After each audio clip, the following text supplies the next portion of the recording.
नमस्कार दोस्तों, मैं विकास द्विवेदी एक बार फिर आप सभी के सामने हाजिर हूँ हमारी श्रृंखला एकात्म मानववाद के अगले भाग के साथ, जो कि पंडित दीनदयाल उपाध्याय की कलम से सृजित हुआ था 23 अप्रैल 1965 को।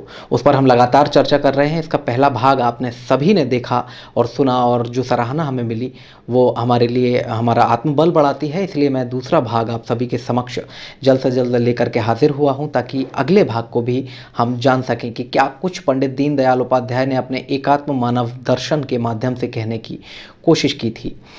दूसरा बिंदु दोस्तों, जो पंडित दीनदयाल उपाध्याय जी ने कहा था, वो ये कहा था कि कोई भी चीज़ पूरी तरह से गलत नहीं हो सकती। जी हाँ, उसका कुछ ना कुछ अंश सही होता है। हम केवल एक दृष्टि बना करके किसी भी चीज़ को ऐसे उसका ब्यौरा नहीं दे सकते कि वो पूरी तरह से गलत है। उनका साफ तौर पर कहना था कि जो चीज़ गलत है भी, उसमें से भी उसका कुछ अंश हमेशा हमेशा सही होता है, और अगर जो हिस्सा सही है उसे लेने में कोई गुरेज नहीं किया जा सकता। अब आप सोच रहे होंगे कि कई बार ऐसा होता है कि हम एक विचारधारा बना लेते हैं कि ये व्यक्ति पूरी तरह से गलत है, या ये वस्तु पूरी तरह से गलत है, या विचार पूरी तरह से गलत है। कई बार मायने बदल जाते हैं समय के साथ बहुत सारी चीज़ों के, तो हर एक चीज़ पूरी तरह से गलत नहीं हो सकती। ये कहा था पंडित दीनदयाल उपाध्याय ने। आपको एक छोटा सा उदाहरण देना चाहूँगा। आप कहेंगे कि कैसे हो सकता है ऐसा, तो उसके लिए ये उदाहरण, इसका जिक्र करना यहाँ पर बेहद ज़रूरी हो जाता है। दोस्तों, आपको बता दूं कि एक बंद घड़ी जो कि आपके घर में अगर टंगी हुई है तो आप उसे भी देख लीजिए। 12 घंटे का समय वो दिन का बताती है, 12 घंटे का समय वो रात का बताती है। मान लीजिए वो घड़ी पूरी तरह से बंद है, तो भी 24 घंटे में वो घड़ी आपको 2 बार सही समय ज़रूर बताएगी। इसमें कोई दो राय नहीं होनी चाहिए। अब आप सोच करके देखिए कि अगर एक बंद घड़ी जो कि चल ही नहीं रही है, आपको पता है, लेकिन वो समय आने पर जो कि उस घड़ी में दिखाई दे रहा है, वो घड़ी का सत्य असत्य जो है वो सत्य में परिवर्तित हो जाता है। यानी कि वो घड़ी भी दिन में 2 बार सही समय बता रही है जो पूरी तरह से बंद है। एक उदाहरण और मैं यहाँ पर आपको देना चाहूँगा। स्वामी रामकृष्ण परमहंस का नाम आप सभी ने सुना होगा। बड़े संत थे, महान संत थे। विवेकानंद जी के नाम से जोड़ करके और उनके गुरु के रूप में भी उनको हम जानते हैं। उनकी कई किस्से कहानियाँ भी हमने सुने हैं। तो एक छोटा सा उदाहरण यहाँ पर मैं, चूँकि याद आ गया है तो वो बताना यहाँ पर लाजमी हो जाता है कि क्यों पंडित जी ने ऐसा लिखा होगा। तो एक बार स्वामी रामकृष्ण परमहंस जो थे वो अपने आश्रम में बैठे हुए थे। मस्त मौला किस्म के आदमी थे और हमेशा खुश रहने की कोशिश करते थे, खुश रहते थे, और जो उनके पास आता था उसे समुचित जो भी दे पाते थे, आशीर्वाद ज्ञान सब कुछ दिया करते थे। बड़े संत थे। तो एक बार एक जो उनके भक्त थे वो कुछ विदेशी सैलानियों को लेकर के उनके आश्रम पर पहुंचते हैं। विदेशी सैलानी जो थे वो मानसिक रूप से परेशान थे, उन्हें मानसिक शांति की तलाश थी। तो वो कहते हैं कि आप चलिए हम आपको स्वामी जी से मिलवाते हैं, उनके समान दूसरा ज्ञानी कोई नहीं है। आप वहाँ पर जाकर के उनसे अपने सवालों के जवाब पूछिए, वो आपको अवश्य ही जवाब देंगे। तो वो तैयार हो जाते हैं। आश्रम की ओर चल देते हैं। वो सभी सैलानी वहाँ पर पहुँचते हैं तो वहाँ देखते हैं कि वो चिलम जो है वो पी रहे होते हैं।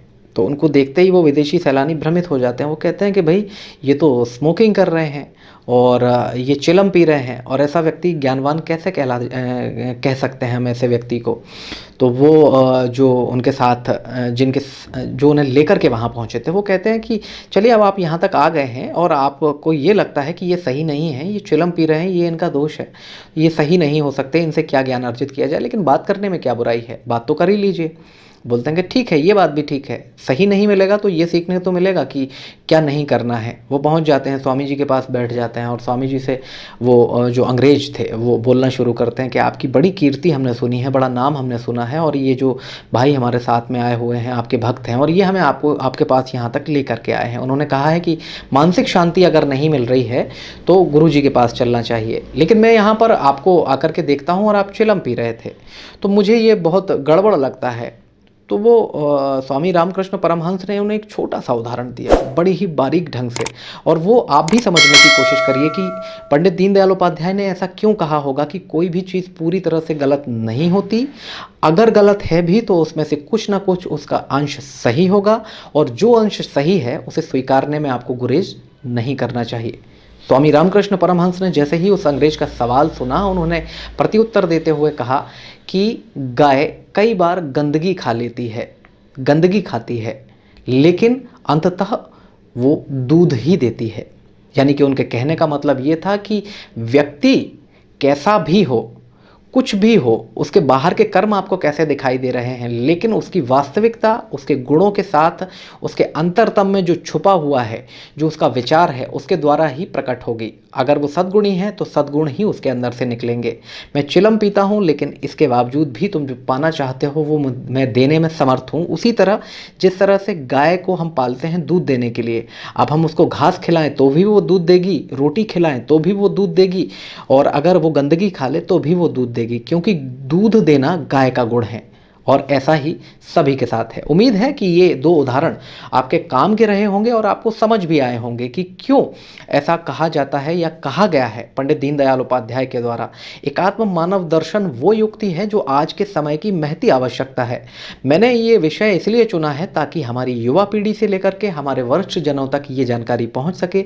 हम पढ़ लेते हैं कई बार, लेकिन समझने से वंचित रह जाते हैं। तो इसको सही प्रारूप में प्रस्तुत करने के लिए मैंने ये बीड़ा और संकल्प उठाया था, जिसमें आप सभी का लगातार प्यार मुझे मिल रहा है, और मैं कोशिश करूंगा कि लगातार ऐसे ही जो अगले भाग हैं उनमें भी मैं जानकारियां आपसे साझा करूं और एक नए परिदृश्य को आप सभी के सामने प्रस्तुत कर सकूं।